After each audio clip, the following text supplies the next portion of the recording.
welcome to the Women in Wellness podcast. This is episode 3.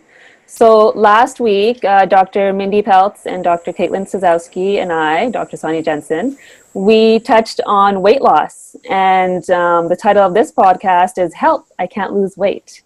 And, we talked about the metabolic madness situation last week and how, a lot of women have challenges. And for every woman, it's different because we're all unique. And we really fleshed out some reasons why you might find it difficult to lose some of the weight, whether it's toxins, whether it's your diet, whether it's stress and hormones. So today we're really going to focus on something that the three of us love to talk about, and that is the cell, because everything happens at that cellular level. And we're going to talk about how we can help you improve the efficiency of your cells so that you can lose weight, and really talk about dietary things and things that you can really implement today. Right? Because a lot of this is about working with women that are busy. We're busy, we're trying to juggle everything, and we don't have the time to do the research. So if we are here able to share with you what we know and, some of the things, challenges that we've come across with patients and some of their stories and some of the victories that we've had, that way you can learn from their experiences. So maybe Dr. Caitlin or Dr. Mindy, if one of you want to maybe touch on the cell and why we think it's so important. You can start, Caitlin. Go for it. Sure. So I think all of us can agree, one of our major mentors, Dr. Pompa, says, if you don't fix the cell, you don't get well. And yes. It can't be any truer than that. Your cell is essentially the smallest unit that needs to be functioning for you to function. And there's so many different diets out there, and we kind of touched on some of them last time. I think I poked at Weight Watchers. So for those of you that are Weight Watchers, Dr. Mindy did say that she's fine with poking more at them than I did. But yes. Can we poke again, please? Yeah. We're going to poke at a whole bunch of those diets. They are. Because you guys can correct me if I'm wrong. There's no one diet that's going to work for every individual for the rest of their life. What do you guys think about that? And, why do you guys think that's so? Because if we're talking about the cell and it being the smallest unit to function, let's take it back before we jump into diets. What would cause the cell to not work? What is the big thing that you guys look for when somebody comes in? Because I know we get this every single day. Somebody sits in front of us and says, I can't lose weight, I diet, I exercise, no matter what I do, my weight doesn't change. If anything, it goes up. Mm-hmm. What is the first thing that you guys, look for? And then let's start with that. What is the one thing that you guys look for? And then we'll start going into what it is that we would give recommendation-wise. Yeah. One of the big things I think a lot of them complain about, or one of the symptoms, is fatigue. And it's actually like chronic fatigue. Like no matter what I do, nothing is shifting. No matter what diet I'm going on, no matter what, like you said, no matter what I'm doing, I'm not losing weight. If anything, I'm gaining weight. So it just feels like there's a lot of toxicity going on. And as we know, when there's toxins in the body, that's creating inflammation around the cell. So right away, we kind of have that hint, okay, this person's cells are inflamed. So one of the key things in every relationship is communication, right? And then when communication isn't happening, nothing is working. And that's usually a big indicator that we need to clean out the cell and really flush it out. Yeah, and I was thinking as you were talking, I think one of the biggest problems or myths that we have is that people don't see that they're accumulating these imbalances and they're accumulating toxins through the years. Yeah. So you can be somebody who's been able to lose weight on Weight Watchers for years, and now all of a sudden they can't lose weight on Weight Watchers, and they don't understand why, and they think that it's a today problem. And it's not really a today problem. It's a problem that happened decades ago, and they've been carrying those imbalances and those toxins through the whole time, and now it's just emerging. And that's where you really get down to the cell. It's what is damaging the cell? Leptin fascinates me. I don't know if you guys know this story. You probably did. That they didn't have leptin until the 90s, till 1990. And then once they found it, they thought, oh my God, we found the mystery. Yeah, we solved obesity. We're going to create a pill. So we're gonna create a leptin pill, and everybody's gonna be skinny. Yeah. And then they found out that, oh no, it's like it's like thyroid. They found out, oh no, this is not working.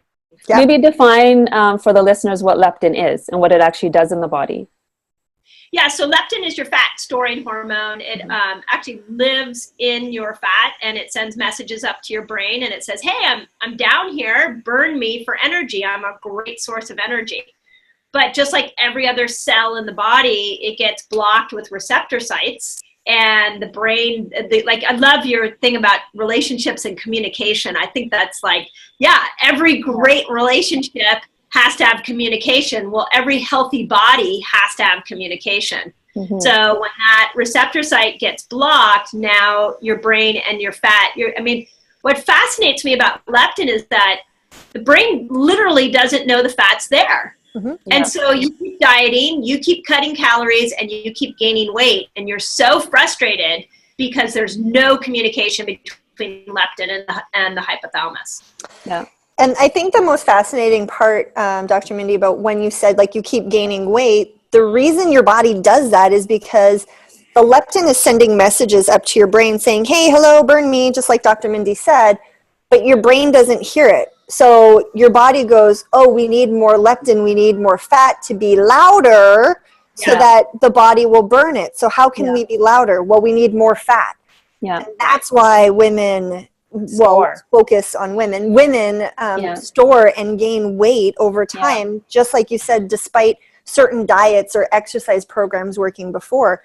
If you don't get that communication going, all falls apart. Yeah. So what are some examples that we can give the listeners that, that will block that communication? Like what's going to block that receptor site from taking the leptin in to communicate with the hypothalamus or the other cells and tell it to, rev its system up so that we can burn that fat? Mm-hmm. Yeah.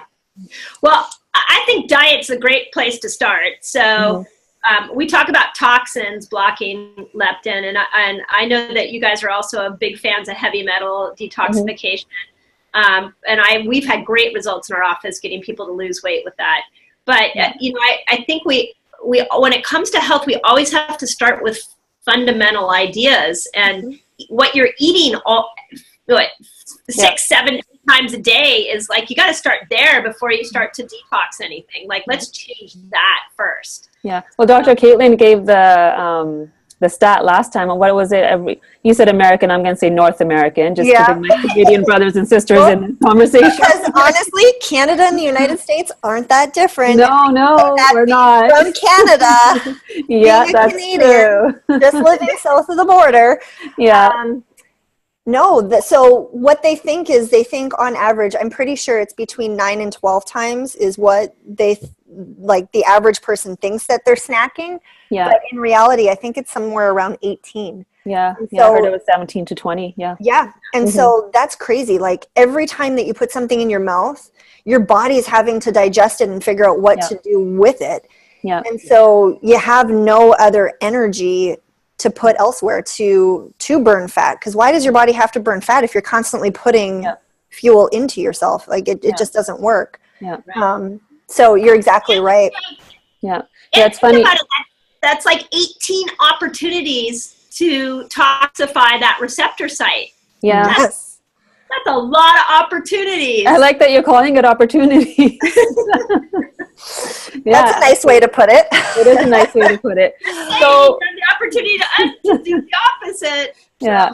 So one of the things I talk a lot about with patients when it comes to the cell is the mitochondria, right? Because that really is the system in there that's producing our energy to help the cell do what it needs to do, whether that's burn fat or whatever it is. And that communication that's lacking from the receptor to the mitochondria is the most important component. It's funny, my degree is actually in cell and molecular biology, and I remember sitting there in my mitochondria class going, oh my goodness, when am I ever going to use any of this? And why do I need to know every phospholipid bilayer and what's in it and how to synthesize it? And now I'm like, oh God, this is so relatable. This is everything. I love the mitochondria. The mitochondria is the coolest part of the cell, I think. Yeah. It is the coolest, but I'm a biochem dork. Yeah. So my favorite is just looking at the biochemistry and how everything plays into one another. And when you miss a certain enzyme or molecule, how everything else falls apart. Yeah. Yeah. So you're exactly right, Dr. Sonia. Like you got to look at how everything functions together. Yeah. Yeah. So let's get a little bit practical too. So, you have someone coming into your office, they're sitting in front of you. What are some of the things that may be coming up for them? And then what's the first step that you guys would take to walk them through their journey or even get them started on their foundation? Mm-hmm. Okay, well, I'll start. Yes. The first thing that I do is I do some inflammatory tests because I want to know how inflamed their system is. Like, what am I dealing with? What kind of uphill battle have we created over the years? And so a couple of the tests that I look at is C-reactive protein and homocysteine in blood. So that tells me cardiovascular, brain-wise, how much inflammation your system's dealing with. But I also do a urine meta-oxy test that tells me really more systemically and what your body's trying to get rid of, inflammatory-wise. So when I look at those three markers, I can then assess, okay, where are we at? What do we have to do? And then the first thing, or one of the very first things that we deal with is diet, what they're putting in their mouth, because we'll take it back if inflammation is causing that communication breakdown, so the leptin to the brain back to the body to burn it, we got to remove the inflammation or that communication doesn't come back. And like you said, Dr. Mindy, that 18 opportunities that we're putting in our mouth over the day, it really turns that switch off so that our body cannot communicate. So that's the first step that I do is I look at those three inflammatory markers. I look at other ones too, but those are the big three. And then we customize a diet. And I'm sure you guys will be talking about that as well. Yeah, that's the most important piece, really. Yeah. What do you do, Dr. Mindy?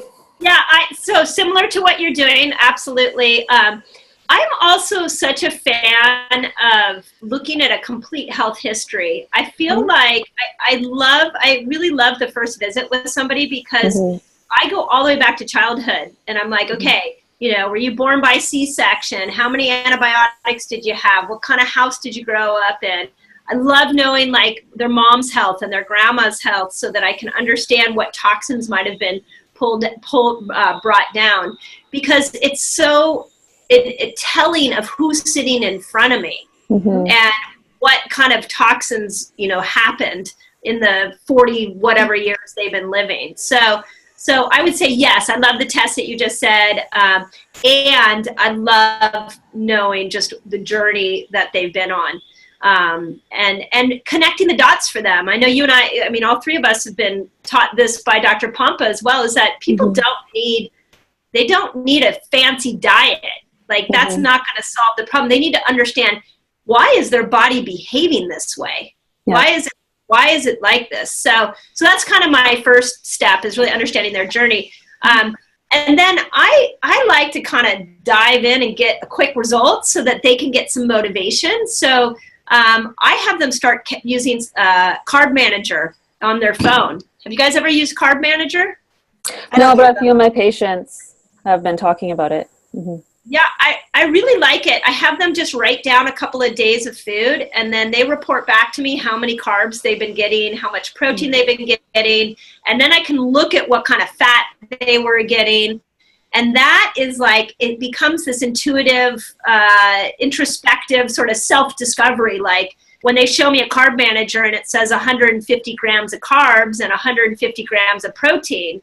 Right. Well, that's a big source of your cellular inflammation right there, is that you're too high on those. Yeah. So that's kind of the way I've been approaching it. And then we start working with those numbers and how do we bring those numbers down? And that way people can start to, hunger will start to go away. I think that's a big one for weight loss. We got to get hunger to go away. And when they can experience that, now they're hearing more, they're listening more, they're willing to partake more. Yeah, absolutely. Yeah. What do you think, Dr. Sonia? Yeah, it's very similar to both of you. Like Dr. Mindy, you were talking about the story. I love hearing the story. That's why I love that first visit, and really going back all the way back to their childhood, their birth, their mom's health, grandma's health, and culture. The kind of culture that they grew up in too. So then I know also when it comes to food, what that relationship is like. because that's a huge influence on how they're going to be with this treatment too, right? Because it is a relationship. So in my first visits, really getting that thorough history and looking at those inflammatory markers as well, like getting some testing done. As naturopathic doctors, we're kind of known for our food sensitivity test, so many people come in looking for that. I do like doing them because it does give you some tools to work with. I do educate people though, you know, just because this one thing is showing up here or it's not showing up doesn't mean it's not creating inflammation. Right. So really figuring out where that person is and meeting them there. And like you said, giving them, you know, a few things that give them fast results so they get that motivation. So they want to do more and then they want to come back and learn more too.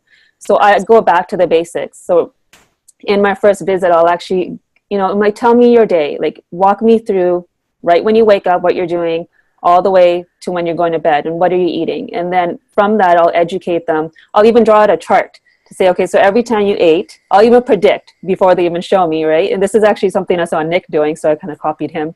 And I'll say, well, every time you eat this, your glucose is going up, your insulin is going up, and then just talking about how everything is insulin sensitivity, right, or resistance. So really just opening their eyes up to, you know, what Dr. Caitlin was talking about, how many times this is happening in just one day. Now, how many opportunities, like you guys were saying, the body has to become more toxic and more inflamed. So I think it's really an educational piece in the first part, and then giving them a few tools that they can handle so they're not overwhelmed, that they can implement. And those are some things we're going to talk about today too in the podcast. Just tools that they can start doing right away so that they can feel a big difference. And then, diving deeper from that point with heavy metal testing, hormone testing, whatever that individual needs. Yeah. Mm-hmm. Yeah. Well, why don't we talk about a few of the fad diets that people do and they come into? Because honestly, I'm sure you guys have this too, where patients come into me telling me diets that I've never even heard of that they've tried that didn't work. And I was like, whoa, that's a new one. Like, and then I'll jot it down to look into it to see what the heck it was. Right. And then when I read into it, I'm like, oh my goodness, what? Yeah. So why don't we talk about a couple of them and then why they don't work? Yeah. For majority of people long term, right? Like you said, Dr. Mindy, they might work for a period of time or so many years, but then you plateau and then you end up going downfall the other way. Right. So why don't we start with that, and then we can give them, well, what do we tell our patients to do, right? And there might be some variance. Yeah, absolutely. Yeah, one of the, I think, popular ones that came out a few years ago, I guess many years ago now, was the Atkins diet. Do you guys remember? Yeah. The Atkins? Yeah, and everyone was doing it because they were getting results. You're working out, you're eating a lot of protein, right, to feed the muscles. I mean, that was the understanding then, and they were getting results. They're getting lean, and it's, you know, somewhat lasting, but then all of a sudden the workouts go down, or life happens, things change, hormones start to change. You know, like we said before, every decade has a theme, right? So as the hormones start shifting, now you're not processing the proteins like you were before. So this is where education comes in of what's actually happening to the protein once it enters the mouth. Essentially, you're eating sugar. That's what it's turning into, right? Yeah, I think it's really mind blasting for a lot of people because when you tell them not to eat that much protein, because it's just been such a big thing in the media too. So I think you bring up a really good point, because I don't know about you guys, but going back to the Carb Manager, when I use the Carb Manager, the number one aha people have is they're doing too much protein. Yeah. Yeah, absolutely. And it's really interesting because Atkins got the conversation started that you could do protein and fat and get rid of the carbs and you could lose weight. And then I think paleo came into the picture and sort of showed that, well, it's good fat that's important, but what, you know, we're seeing in our clinics is really protein. I mean, I just was with a patient telling her, because she was worried about ketogenic and how is ketogenic dangerous. And I said, look, that what I advocate for is low carb, moderate protein, high good fat. Like that, this is not a protein rich experience. So, and to answer your question, I'm back on Weight Watchers. I really I love Oprah Winfrey. I think Me too. Yeah, what she's doing in the world is amazing, Mm-hmm. and I admire her so much. And my heart was literally broken when she became the poster child for Weight Watchers. Yeah. What is their new slogan? Oh, Freedom what's her or name? freestyles or what I is? don't even know. I don't know, but Yeah. the problem is you'll never fix the cell, and all those Weight Watcher foods are so toxic, and you can't spend your whole life counting points. No. It doesn't do anything. It's short-term gain, not long-term. That's all it is. Because people are getting results, but again, they're not long-lasting, and then they're back in the same seat a few years from now, a few months from now. Yeah. My problem is with those point systems is it's saying it's okay for you to eat bad food. Yeah, that's right. That's right. And, you know, if you eat bad food, you just can't eat anything else the rest of the day because your points are gone. Well, that is like, to me, I can't even wrap my brain around that. How does that work? It's like, yeah, you can eat 5 candy bars a day, but that's it because your points are gone. Yeah. Well, I think the understanding also for us, it's not just about the weight. Like we're looking at the disease processes that this weight is causing, whereas they're just looking at the number, the pounds, the points, right? So there's a real big disconnect between actually what's going on internally, not just on the external surface. Right. Yeah. I think that's super important. Like, if you're holding on to weight, you can't lose weight. There is a biological problem going on, and if you don't address that, it's going to keep coming back. I think that's if you lead with health, the weight will fall. Right. That's it's a byproduct. So it's super important. Yeah. Yeah, the body's really smart, right? It's doing that for a reason. It's protecting something, and you just have to figure out what that is. Yeah. It's just like when I tell my diabetic patients, you're going to gain weight regardless because your body thinks sugar is more damaging than weight. So it's going to convert sugar into fat. Right. And this is just how our body protects itself. It's a mechanism to go, okay, what do I need to do right this instant to survive? I'll figure out, you know, a year from now what to do then. Yeah. What do you guys think of the prepackaged foods? So like those diets like Nutrisystems, or here in the Pacific Northwest, there's 30-10, where it's like high protein yet again, but you're doing like prepackaged foods. So it's like a protein bar, a protein shake, and then you can have one meal where you can prepare it yourself.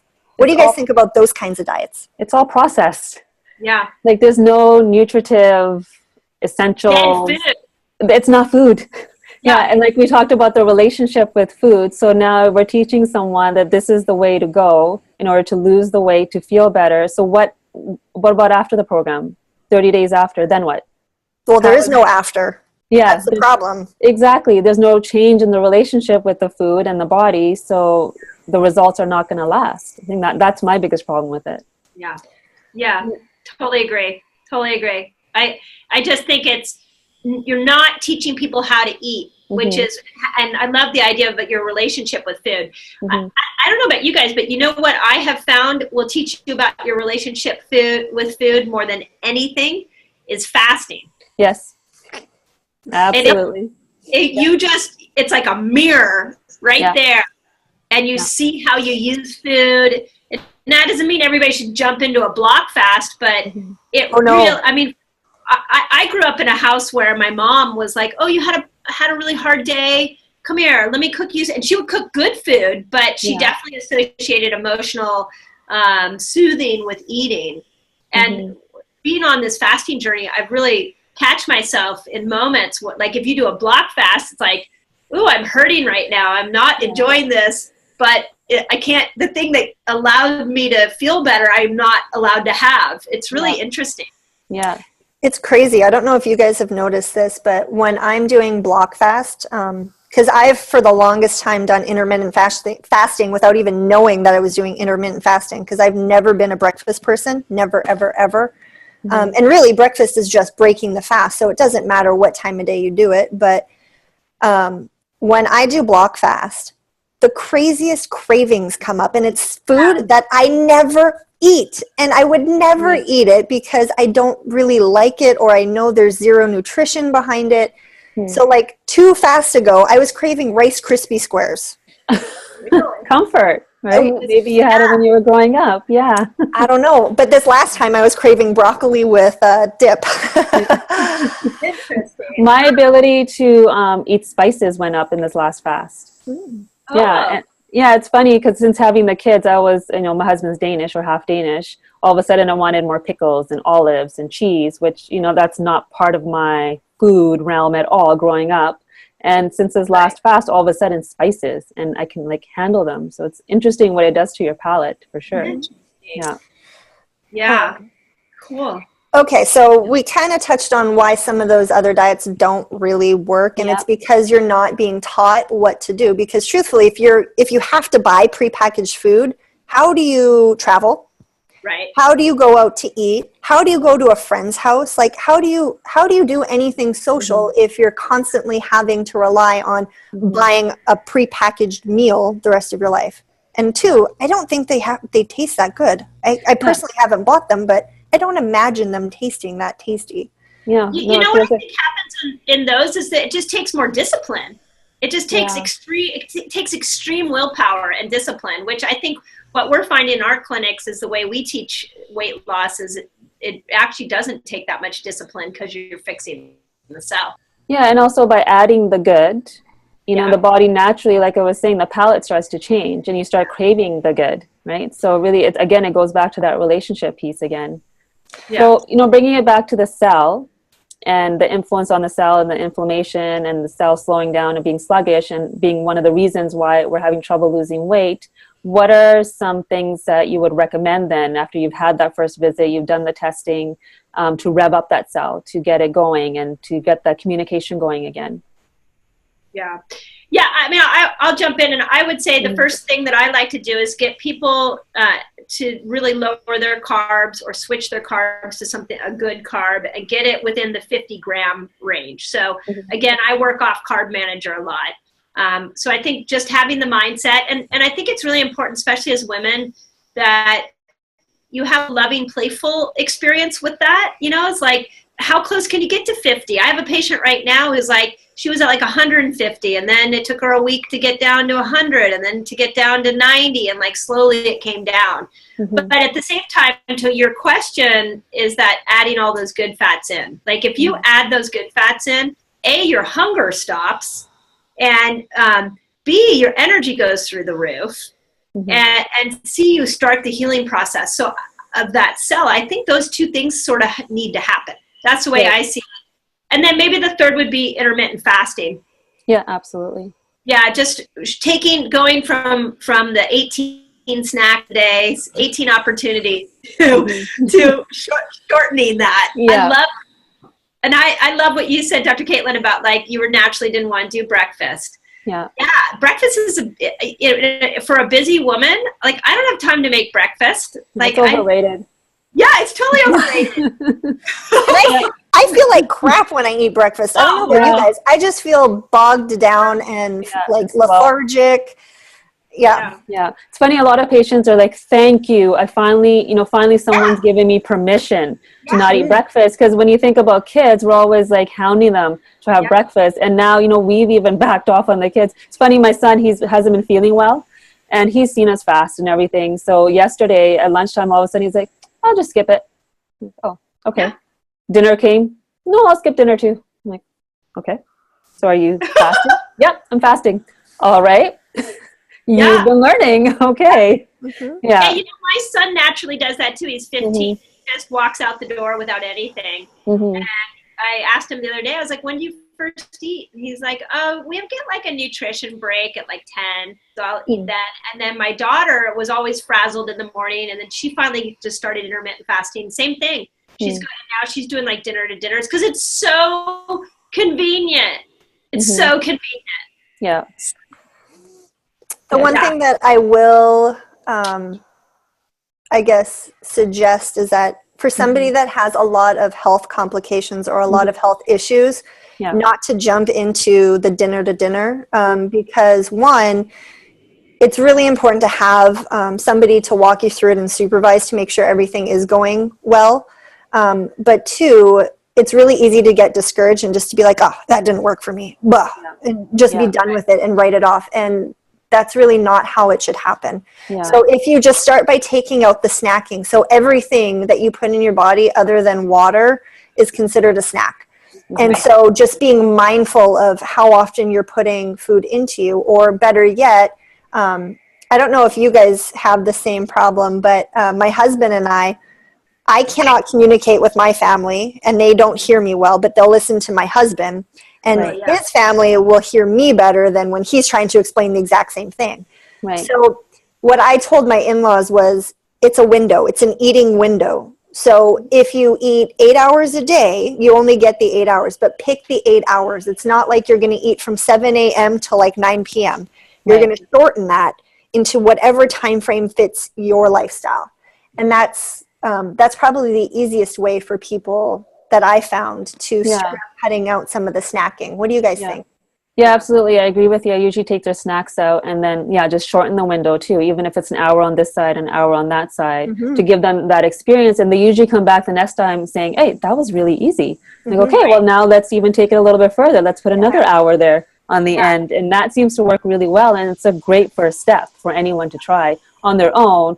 But when you're getting further into the fasting, you really want to be guided. You want to make sure you're doing it well. And some of the other things that I highly recommend people do right off the bat is take out those bad rancid fats.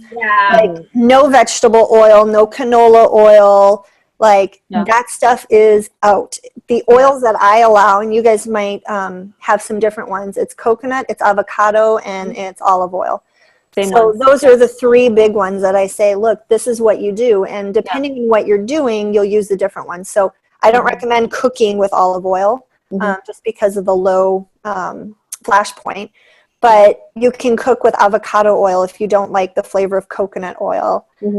I love coconut, so it doesn't bother me. But that's one of the very first things. When you get those bad fats out of your diet, that inflammation is going to come down, and that communication is going to start to happen where your body can burn that fat that you're trying to lose. So maybe we can talk a little bit about, because I think all three of us really do focus on ketogenic, right? So maybe we can, I mean, not with everybody, right? Because it depends on the person. And what I think it's a variation. It's a variation, exactly. You know what? I'd love to chime in on that, because I literally just left a nutrition consult with a patient who was really spun up because the news media was so aggressively putting the ketogenic diet down. And my point to her was that it has to be variation. So the ketogenic diet, why it's getting such good attention right now, is so many people feel good on it. So many people are seeing the benefits of it. Their cells are repairing. Everything we're talking about. They're noticing that they're not having to worry about their next meal. Their hunger's down. Like all these cool things, and they've got to vary it, because that's going to hit them at some point as well. And also seasonal, we were talking about, I think Dr. Pompa touched on this last time too, like the winter is a great time to be in ketosis, but come summer, you want to have higher carbs, because just naturally your body's going to want to burn more, and it's going to need more of that carbohydrate. Because I think ketogenic is 20 grams carbohydrate from some of the apps. Real extreme, and I think for women that can, it takes time to get to that point. And when you look at your hormonal health too, so like we were saying, it has to be very individualized. If you're having hormonal issues, going down to 20 grams, your body is not going to like it. And I don't know about you guys, but that diet variation, my husband and I practice that quite a bit.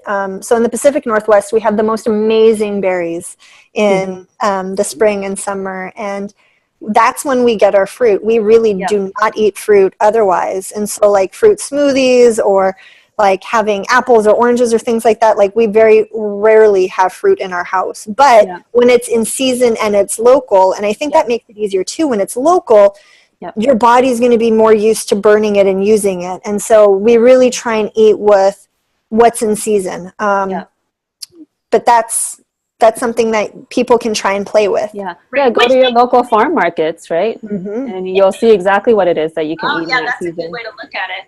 It makes perfect sense that we have less access to fruits and vegetables in the winter. So you would more prone, your body would be more prone to doing meat and fat, and that would be perfect for ketosis. Yeah. And then when summer comes around, we have so much access that it would make sense that the human body was meant to feed on more of those things. Yeah, so, absolutely. I actually think that one idea about variation could totally transform the way that people diet, because everything we've set up to this point, you could become a zealot for the low carb, high fat fasting, and then you just do that.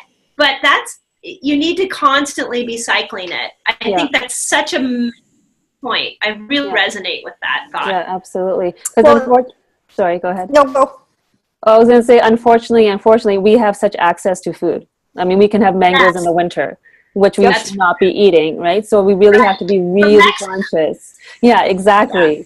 So I think that's where that education piece comes in with patients, because they're confused. So they're like, well, we can go to the supermarket and get these foods, and just really teaching them that this is what's local, this is what's in season, and this is what's going to serve your body right now.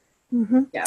And the other thing, I'm sure you guys have seen this too, even when somebody's on like a low carb diet, they're going to plateau with weight loss. And the only way that we have extreme success getting them over that plateau is by changing up their diet. So adding more carbs in will actually allow them to burn more fat.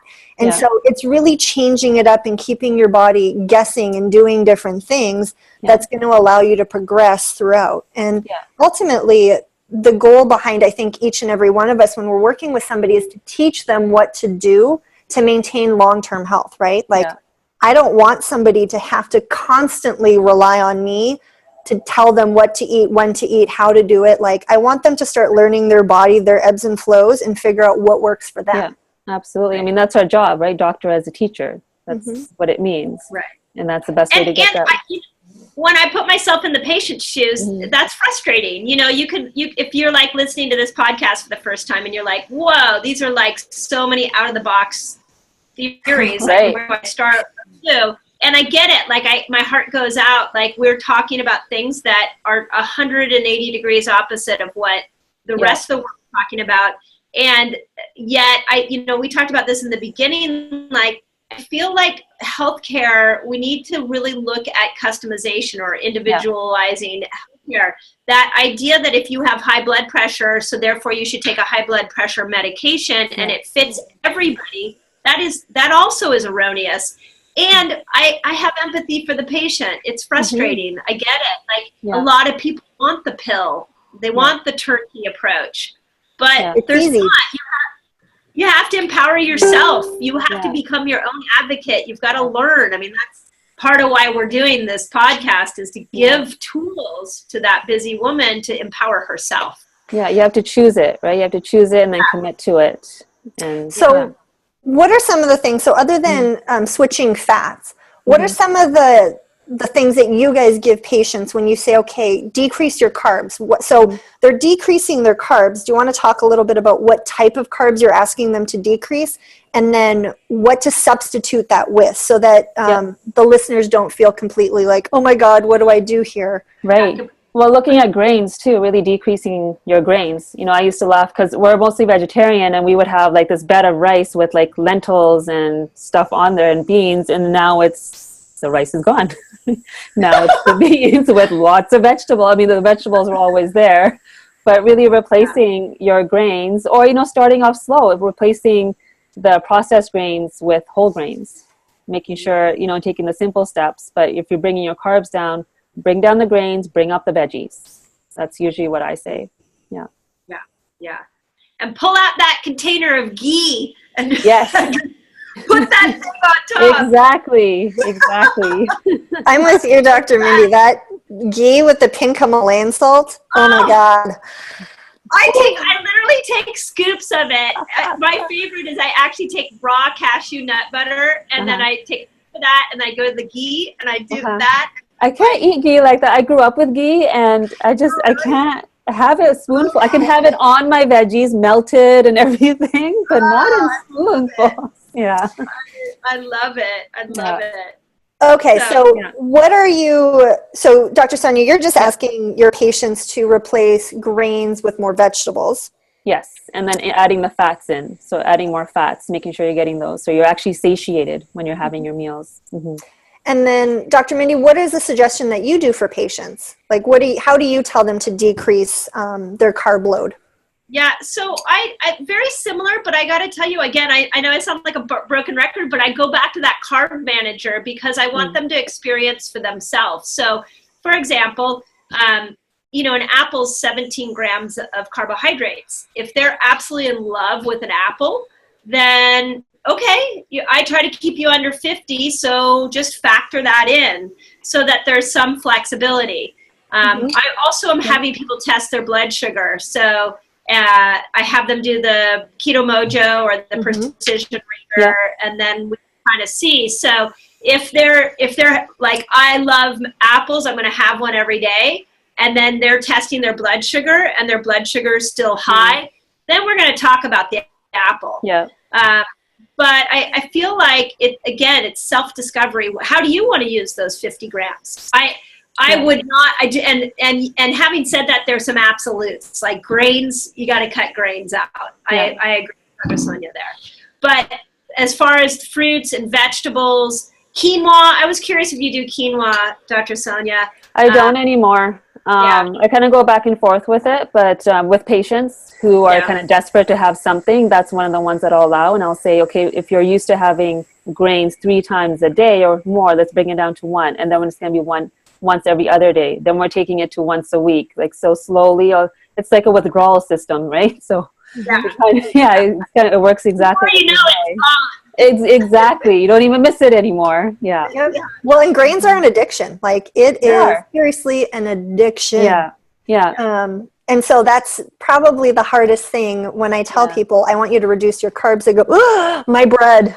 Yeah. The bread. Everybody's attached to bread. Yeah. Well, it's a cultural thing. I think it's been passed down for generations and generations, right? Yeah.